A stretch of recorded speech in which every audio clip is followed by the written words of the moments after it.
प्रवृत्ति ये है कि अगर कोई डीजे पे म्यूजिक बजाएगा तो मैं पथराव कर दूंगा, अगर कोई यात्रा लेकर जाएगा तो मैं पथराव कर दूंगा, अगर कोई व्हाट्सएप स्टेटस लगाएगा तो मैं सर तन से जुदा के नारे लगाकर पथराव कर दूंगा, अगर कोई जोक बोलेगा, मुझे जोक पसंद नहीं आएगा तो मैं पथराव कर दूंगा। सवाल ये बनता है कि जब इस प्रकार की प्रवृत्ति के लोग कार्य करते हैं और हमला करते हैं एक शांतिपूर्वक यात्रा पर, तो उनको कटघरे में खड़ा करने के बदले कुछ लोग उनका सेकुलर कवच बन जाते हैं। अब इस बहराइच के मामले में ही देख लीजिए, अखिलेश यादव जी क्या बोलते हैं कि किस प्रकार के गाने बज रहे थे। मैं बोल रहा हूँ कि मान लीजिए सबसे भयानक और भयंकर गाना प्ले हो रहा था डीजे पे, सबसे घटिया गाना प्ले हो रहा था। जान लेने का अधिकार है गाने पे। अखिलेश जी क्या बोलना चाह रहे हैं? अखिलेश जी को कल्पना करनी चाहिए कि वो बोल क्या रहे हैं। तो कल तो मैं बोलूंगा कि मुझे अखिलेश जी के पार्टी का गाना पसंद नहीं है। ये मामला उस प्रवृत्ति और सोच का है कि मैं बाकी सबकी सोच को काफिराना समझूंगा, और ये काफिराना जो मुझे लगते हैं तो मुझे उनके ऊपर अधिकार है कि हमला कर दूं। मैं ये यात्रा यहाँ से जाएगी, ये यात्रा अश्लील गाना प्ले करेगी, ये यात्रा मेरे झंडे को उतारेगी, तो उसकी तैयारी में मेरे पास असले, पत्थर, ये सब पहले से कैसे आ गए? मतलब कि मोदी जी ने 370 जम्मू कश्मीर से हटा दिया, पर अलग अलग राज्यों में अलग अलग राजनेताओं ने कुछ इलाकों को 370 धारा लगा दिया है।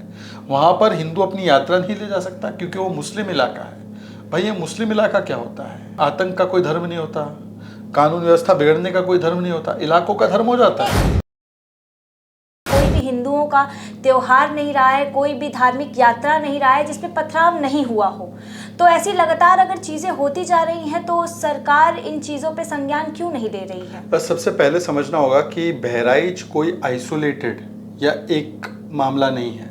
बहराइच केवल एक सिम्टम है, एक लक्षण है, बीमारी कुछ और है। और वो बीमारी जो है, आपने देखा होगा कि जैसे ही कुछ लोगों को लगा है कि उनकी ताकत 2024 के चुनाव में बढ़ गई है, तो जो ही उसका रिएक्शन इस प्रकार से हुआ है कि वो बढ़ती हुई ताकत की वजह से अब उनका जो रूप है, असली रूप है, वो सामने निकल कर आ रहा है।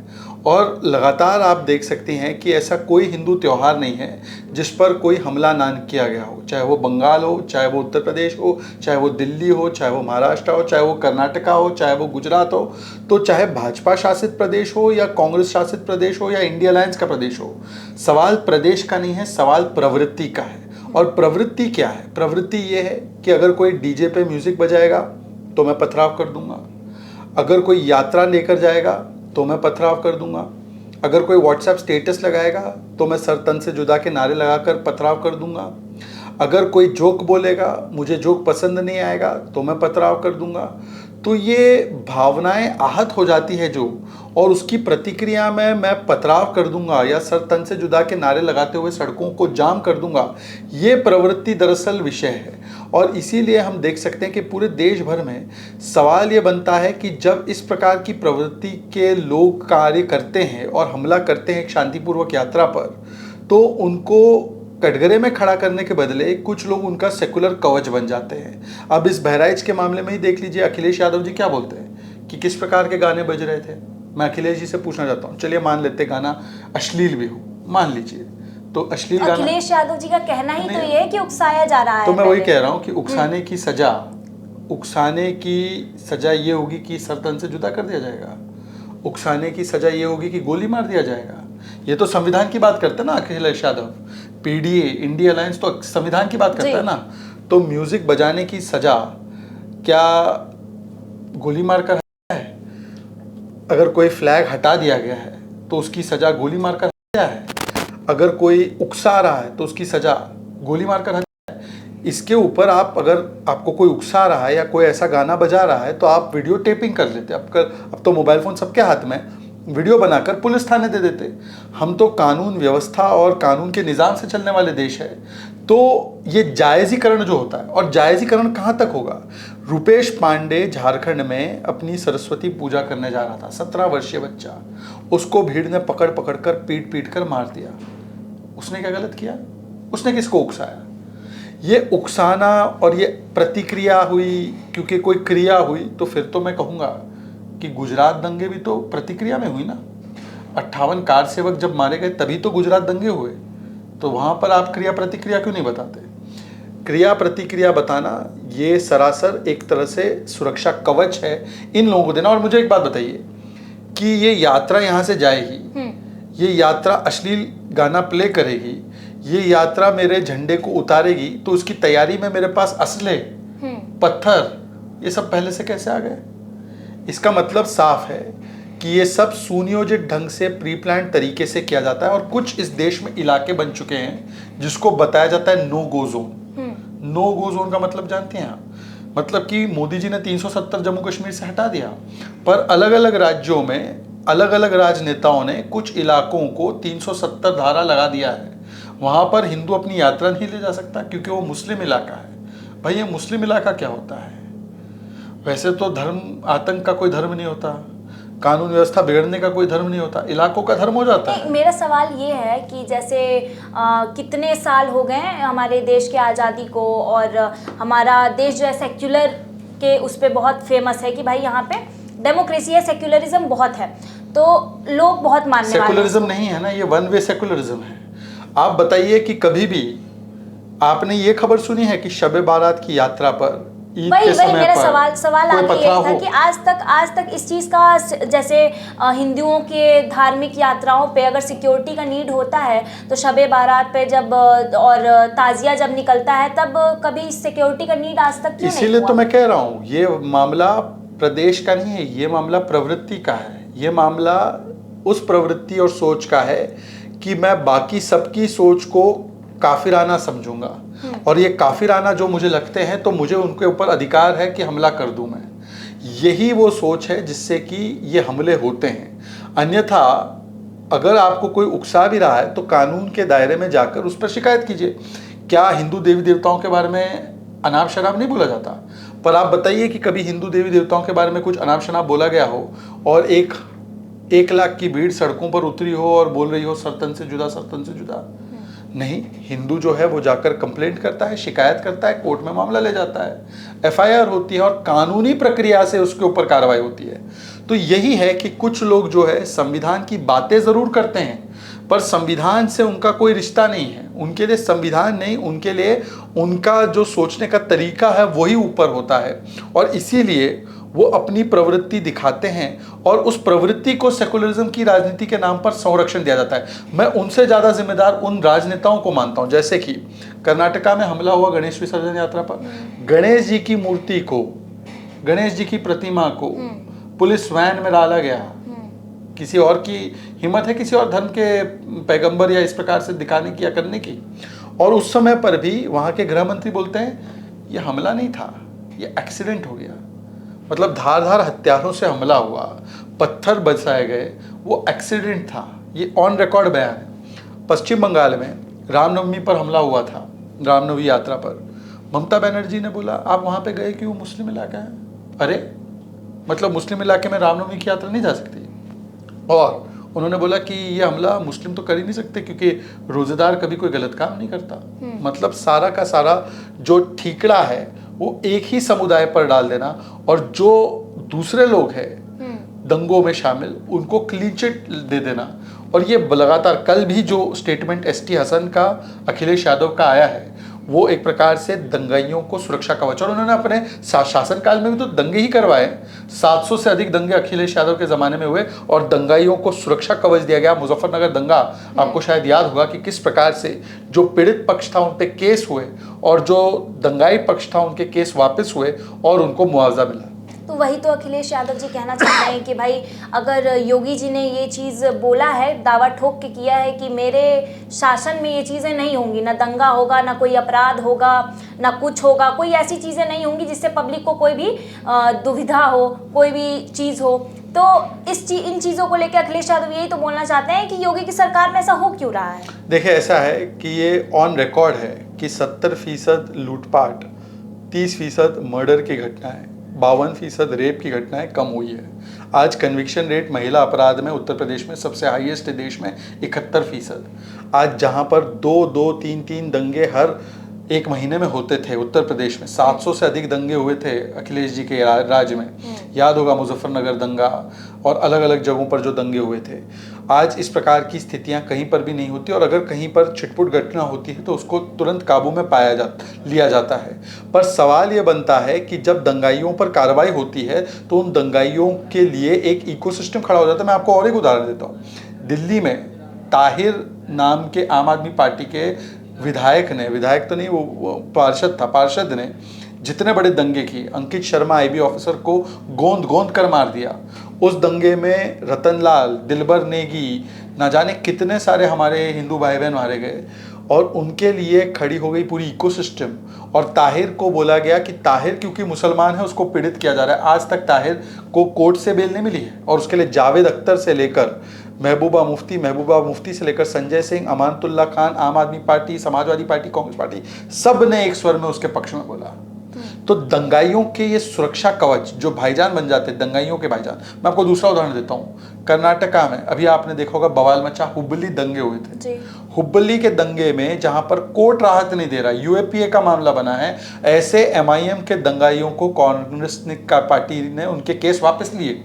और उसके बाद बेशर्मी ये है कि अब वो बोल रहे हैं कि जो दूसरे दंगे हुए थे कर्नाटका में, जो कि डीजे हल्दी और बीजी हल्दी नाम के पुलिस थानों पे हमले हुए थे, वहाँ पर भी एक आक्रामक हत्यारी भीड़ सर तन से जुदा के नारे लगाते हुए उन्होंने हमला किया। तो उस हमलावर भीड़ के भी जो लोग सदस्य, लीडिंग पार्टी थी, उनके भी केस वापस लेने की पैरवी कांग्रेस कर रही है।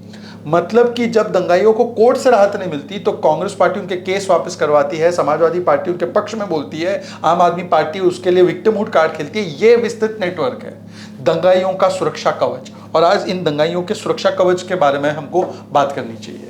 तो जब पता है कि धार्मिक यात्राओं पे दंगा होगा ही होगा, पथराव होगा ही होगा, ये निश्चित है, क्योंकि आए हुए गुजरे हुए समय में जो भी चीज़ें हुई, चाहे वो मेवात की घटना हो, चाहे वो गणपति विसर्जन से पहले की घटना हो, चाहे वो सरस्वती पूजा की घटना हो, जब पता है होना ही होना है तो सरकार ने पहले से ही अपना प्रशासन कहाँ छोड़ रखा था, क्योंकि उन्होंने अगर ऐसा किया होता तो ये चीज़ हुआ ही नहीं होता। और अगर प्रशासन पहले से सख्त नहीं थी तो ओपोजिशन का ये कहना है कि तब तो ये प्री प्लान हो सकता है। देखिए, इसमें ऐसा है कि जब अरेस्ट पहले से कर दी जाती है, या ऐसे तत्वों को पहले डिटेन कर दिया जाता है, या जो ऐसे मिस्चीवियस एलिमेंट्स हैं उनको पहले ही जेल में डाल दिया जाता है, तब यही लोग आकर चिल्लाते हैं, कोर्ट, सुप्रीम कोर्ट तक पहुंच जाते हैं कि हमारी बोलने की आज़ादी पर, हमारी आज़ादी पर कुठाराघात किया जाता है। जब सरकार व्यवस्थाएं करती हैं तब भी सरकार कटघरे में खड़ी हो जाती है,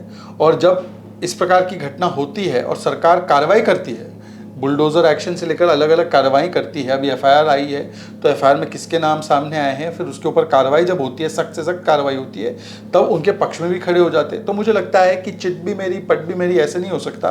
मुझे लगता है कि आज सवाल सिर्फ इतना है कि जब इस प्रकार की लगातार घटनाएं बंगाल से लेकर, त्रिपुरा से लेकर गुजरात तक हर जगह हो रही है, तो ये सरकार का नहीं, ये सोच का सवाल है। हम सरकार पे दोष डालेंगे तो फिर पश्चिम बंगाल की सरकार से पूछे इंडिया अलायंस वाले कि वहां पर कौन सी कमियां रह गई थी। सवाल सरकार का नहीं, सवाल उस प्रवृत्ति और सोच का है कि जो जायज ठहराता है। मुझे एक बात बताइए कि क्या इस देश में कोई हिंदू यात्रा किसी और इलाके में न जाए, ये ऐसा कोई कानून है क्या?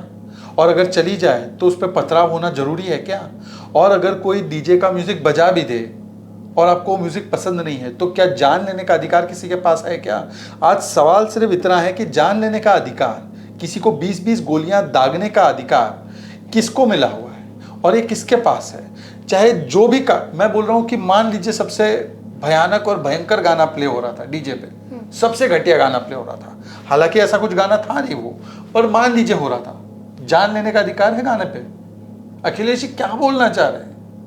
अखिलेश जी को कल्पना करनी चाहिए कि वो बोल क्या रहे हैं। तो कल तो मैं बोलूंगा कि मुझे अखिलेश जी के पार्टी का गाना पसंद नहीं है, तो क्या अधिकार हो जाता है किसी को जान लेने का? ये कुतर्क है, ये निम्न स्तर का कुतर्क है जो कहते हैं कि लाउड म्यूजिक बजा तो मैं उकसा गया, इन्होंने झंडा हटाया तो मैं उकसा गया। इन सब चीजों के लिए कानूनी रास्ते से आप कार्रवाई करवा सकते थे, वहां के प्रशासन को बोलते हैं, वो कार्रवाई करती। अखिलेश जी का कहना है कि भाई ये सब जितनी चीजें हो रही हैं, अखिलेश जी का क्या कहना है? अखिलेश जी तो मुस्लिम आतंकियों को छोड़ रहे थे 2012 में, नहीं याद आपको? मुस्लिम को आतंकी बोला जाएगा तो हम उनको छोड़ देंगे, ये मैनिफेस्टो में छापा 2012 में। आतंकी छोड़ने लगे तो हाई कोर्ट ने बोला आज आतंकी छोड़ रहे हो, कल पद्मश्री दोगे। और वो आतंकी थे जिन्होंने वाराणसी में, काशी में संकट मोचन पे और बाकी अलग जगहों पे बम ब्लास्ट किए थे और उनमें से अधिकतम कन्विक्ट हुए। वही चीजें बोलना चाह रहे हैं कि हम सबको जोड़ के रखना चाह रहे हैं। और बीजेपी वाले क्या कर रहे हैं कि सब में जहर घोल रहे हैं, जहर घोलने का काम कर रहे हैं। इसी जहर में घुल के युवाओं का जो है फ्यूचर बर्बाद हो रहा है और युवा इसमें पिस रहे हैं। ये सारी कुकृत राजनीति है बीजेपी की। एक को तो जोड़ना है, हाँ, हसन नसरल्ला तक, हमास तक, लेबनान तक, फिलिस्तीन तक, वहां पे तो सब एकजुट हो जाओ। और दूसरे को जाति में बांटना है और ये जोड़ रहे हैं। तो जोड़ने की बात हो रही है तो मोहन भागवत जी ने जब बोला कि बटना नहीं है एक रहना है, तो क्यों आप बोल रहे सांप्रदायिक है? जब मोदी जी ने बोला बटेंगे तो जो बांटने वाले वो महफिल सजाएंगे, तो क्यों बोला सांप्रदायिक है? जब योगी जी ने बोला बटेंगे तो कटेंगे, भाई आप तो जोड़ रहे हैं ना अखिलेश जी। तो अखिलेश जी जोड़ने की बात कर रहे हैं तो हिंदू समाज के जुड़ने पर उनको क्यों आपत्ति है? हाँ, पर दूसरी ओर समाजवादी पार्टी की नेत्री बोलती है वोट करो, वो सुंदर सेकुलरिज्म का संगीत है। महबूब अली बोलते हैं हमारी आबादी बढ़ जाएगी, मोदी योगी को जाना पड़ेगा, वो सुंदर सेकुलरिज्म का संगीत बन जाता है। अगर आप कहते हैं कि वोट जिहाद के माध्यम से वोट एक साथ होकर करो हमें, कमलनाथ से लेकर अगर ये सिद्धू बोलते हैं तो वो तो सुंदर सेकुलरिज्म का संगीत है। पर अगर कोई बोलता है बटेंगे तो कटेंगे, बटना नहीं है, तो फिर वो सांप्रदायिक हो जाता है। इसका मतलब साफ है कि हिंदुओं को जातियों में बांटो और मुस्लिम को एक करो वोट के माध्यम से। ये इनकी पुरानी स्ट्रैटेजी रही है। और मुस्लिमों की बात जब होती है, क्या मुसलमानों में जातियां नहीं है? मैं स्वयं पसमानदा हूँ। अशरफ समाज के लोग जो ऊंची जाति के अपने आप को मानते हैं, जो सैयद समाज के अपने आप को मानते हैं, पता है वो हमें मस्जिद में घुसने नहीं देते, कब्रिस्तान में हमारे कब्र को दफन नहीं होने देते, पानी पीने नहीं देते, शादी करने नहीं देते। और ये बहुत विस्तृत पसमानदा समाज है। अंसारी, घोसी, धोबी, जुलाहा, हलाल खोरी, सब छोटे छोटे पिछड़े, बहुत पिछड़े, अति पिछड़े गरीब लोग, इनको ये सैयद समाज के लोग बैठने नहीं देते। कभी आपने कोई कांग्रेस का नेता, समाजवादी पार्टी का नेता सुना है बोलते हुए कि ये पसमानदाओं के लिए भी कुछ होना चाहिए, पसमानदाओं के लिए हम बात उठाएंगे, ये सैयद समाज क्यों पसमानदा समाज पर अत्याचार करता है? हाँ, ब्राह्मणवाद, पूरा ब्राह्मणवाद बोलते हैं ना। अशरफवाद के बाद में कुछ बोला है? हिंदुओं को तो जातियों में बांटते हैं ना कि दलित, क्षत्रिय, जाट, गुजर, फलाना ढिमकाना। और मुस्लिमों में अंसारी, घोसी, पठान, खान, सैयद, अशरफ, अजलाफ, नहीं, कुछ नहीं। तो मुझे लगता है कि इससे साफ है कि हिंदू को बांटो, मुस्लिम वोट बैंक को एक करो, यही इनका पूरा का पूरा ऑब्जेक्टिव और फोकस है। सारा निशाना जो है योगी जी पे साधा जा रहा है कि भय मुक्त प्रदेश बोला था और क्या बनते जा रहा है यूपी। नहीं, भय तो आतंकियों को है, भय तो क्रिमिनल्स को है। हमने देखा है तख्ती लगा लगा कर क्रिमिनल बोल रहे थे हमको जेल में जाना है, हमको बाहर नहीं रहना। जिन क्रिमिनल्स को समाजवादी पार्टी टिकट दे देकर विधानसभा पहुंचाती थी, आज वो क्रिमिनल्स या तो जेल के भीतर है या तो किसी कारणवश उनका ऐसी परिस्थितियां हुई जहां पे उनके एनकाउंटर हो गए और उनकी प्रॉपर्टी पर बुलडोजर चला तो 3000 करोड़ की संपत्ति जो है वो कुर्क की गई और गरीबों में बांटी गई। और जहां क्रिमिनल्स अपनी संपत्ति बढ़ाते थे, आज उनकी संपत्ति कुर्क होती है, बुलडोजर के माध्यम से एक्शन होता है और गरीबों में बांटी जाती है।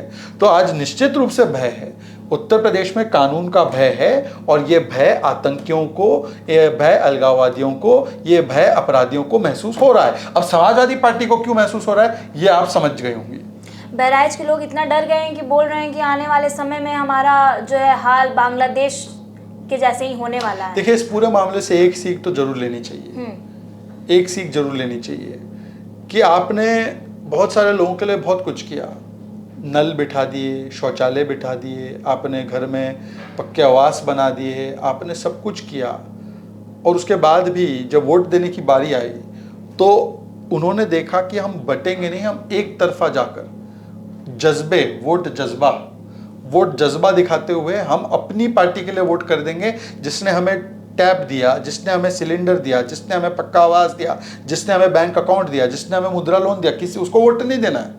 हमने देखा है महाराष्ट्र के धुले में ऐसा हुआ, जहाँ मालेगांव है वहाँ ऐसा हुआ, उत्तर प्रदेश के एक ब्लॉक में जहाँ पर 532 घर बने पर वो पूरा एक माइनॉरिटी बाहुल इलाका था, वहाँ पर एक वोट बीजेपी को नहीं पड़ा, वो देखा है हमने। और दूसरी ओर हम अपनी जाति में बट के वोट देंगे, हम अपनी इस जाति के लिए वोट देंगे, उस जाति के लिए वोट देंगे। तो मुझे लगता है एक वो है जो पूरा क्लियर फोकस के साथ वोट करता है कि मुझे कोई मतलब नहीं मुझे क्या मिला है, मेरा विकास कितना हुआ है, मैं केवल अपनी विचारधारा के हिसाब से वोट दूंगा। और दूसरे वो है कि जो जातियों में बांटे जाते हैं और जातियों में बट बट कर वोट करते हैं, और इसी का खामियाजा चाहे बांग्लादेश हो चाहे अन्य जगह हो वहाँ पे हमें दिखाई देता है। हम बटेंगे, मतलब कि अगर हम लोग एकजुट नहीं रहेंगे तो हम निश्चित रूप से कटेंगे और घटेंगे और फिर हटेंगे। लोगों की वहाँ पे मांग है कि अब बुलडोज़र चलना चाहिए, लेकिन वहीं राम गोपाल मिश्रा का जो परिवार है, उनकी बहन बोल रही हैं, उनके परिवार से उनकी बहन बोल रही हैं, उनकी माता बोल रही हैं कि भाई बुलडोज़र से अब काम नहीं चलने वाला है, खून के बदले खून लेंगे, गोली के बदले गोली चलेगी। देखिए, मुझे लगता है कि ये उनकी भावना है और इस भावना को नकारा नहीं जा सकता।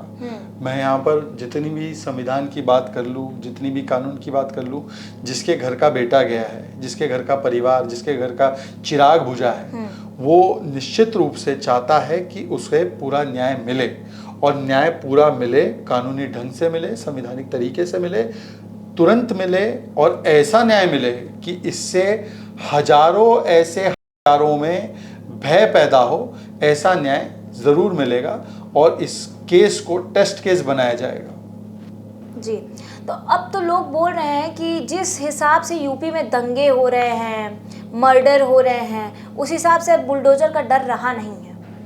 देखिए, ये कौन लोग बोल रहे हैं? ये वो लोग बोल रहे हैं जिनके ज़माने में ऐसे हत्यारे, अपराधी और जो सारे लोग थे आतंकवादी, उनको विधायक बनाकर, सांसद बनाकर विधानसभा और लोकसभा में भेजा जाता था। वो लोग आज कानून व्यवस्था की बात कर रहे हैं। जो महिलाओं के रेप होने पर बॉयज विल बी बॉयज बोलते थे, जो गायत्री प्रजापति के रेप पे कन्विक्ट होने पर, पॉक्सो एक्ट पे कन्विक्ट होने पर उनको चुनाव लड़वाते थे और चुनाव में घुमाते थे, वो लोग बोल रहे हैं जिनकी पार्टी में अंसारी और मुख्तार अंसारी जैसे और अतीक अहमद जैसे लोग थे।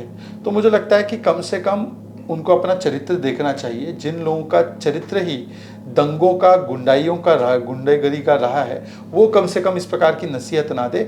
आज हमने देखा है कि ज़ीरो टॉलरेंस है, और इसीलिए चाहे वो गुंडे हो, चाहे वो अपराधी हो, चाहे वो आतंकी हो, उन पर कार्रवाई होती है, और ऐसी कार्रवाई होती है बिना कोई भेदभाव के कार्रवाई होती है। हमने देखा है सारी कार्रवाइयाँ हुई हैं। अभी यूपी के उपचुनाव नज़दीक हैं, उसी के चलते कई उंगलियां योगी आदित्यनाथ जी पे उठ रही हैं और कुछ उंगलियां जो है अखिलेश यादव जी पे उठ रही हैं। तो आखिर इस घटना का दोषी कौन है? देखिए, इस घटना के दोषी और ऐसी सारी घटनाओं के दोषी वो लोग हैं जो दंगाइयों के पक्ष में खड़े हो जाते हैं, दंगाइयों के भाईजान बन जाते हैं, दंगाई प्रेम दिखाते हैं और दंगाइयों को बचाने के लिए कुतर्कता की सबसे ऊंची इमारत पर खड़े होकर चीखने चिल्लाने लगते हैं। मुझे लगता है कि दंगा करने का अधिकार इस देश में किसी को नहीं मिल सकता, कोई विशेष समुदाय को इसका अधिकार नहीं मिल सकता, और दंगा करने का या किसी की जान लेने का किसी के पास अधिकार नहीं है। जो लोग इसका जायज़ीकरण करते हैं वो पूरा इकोसिस्टम, वो पूरा गैंग, वो पूरा गिरोह इसके लिए जिम्मेदार है। इसीलिए बंगाल की घटना हो या गुजरात की घटना हो, सरकार चाहे जो भी हो, दंगाइयों के पक्ष में केवल एक ही पक्ष खड़ा होता है, और वो पक्ष है ये इंडिया अलायंस वाला पक्ष। आप देख लीजिए, नोट कीजिए, बंगाल के दंगाई हो वही खड़े रहेंगे साथ में, गुजरात के दंगाई हो वही आकर खड़े रहेंगे साथ में। ऐसा क्यों? क्योंकि इनका रिश्ता बहुत साफ है, दंगाइयों को सुरक्षा कवच देना, क्योंकि वो मेरे वोट बैंक है, और वोट बैंक नीति को राष्ट्र नीति और राज्य नीति के ऊपर रखना ये इनका एक प्रकार से इनका धर्म बन चुका है। इसीलिए वो लोग इस प्रकार की हरकतें करते हैं। मैं समझता हूँ दंगाइयों से ज़्यादा खतरनाक ये दंगाई भाईजान है। जिस हिसाब से दंगे बढ़ रहे हैं उस हिसाब से ना पुलिस, ना कानून, ना कोर्ट का कोई मायने रह गया है। मुझे लगता है कि दंगे बढ़ रहे हैं ये आकलन करना ये तो गलत होगा, क्योंकि उत्तर प्रदेश में अखिलेश जी के 5 वर्षों में 700 दंगे हुए, और मुझे नहीं लगता कि इसका 1/10वां हिस्सा भी उत्तर प्रदेश में हुआ है। और यहाँ पर तो वो स्थिति है कि दंगा होता है तो दंगाइयों पर ऐसी कार्रवाई होती है कि दंगा करने वाला और उसकी 7 पुश्तें जो है, 7 जनरेशन जो है, वो उस कार्रवाई को याद रखती है। यही तो अंतर है कि एक जगह दंगा होता था और दंगाइयों का महिमा मंडन होता था, और आज दंगाइयों पर ऐसी कार्रवाई होती है कि दंगाई थर-थर काँपता है।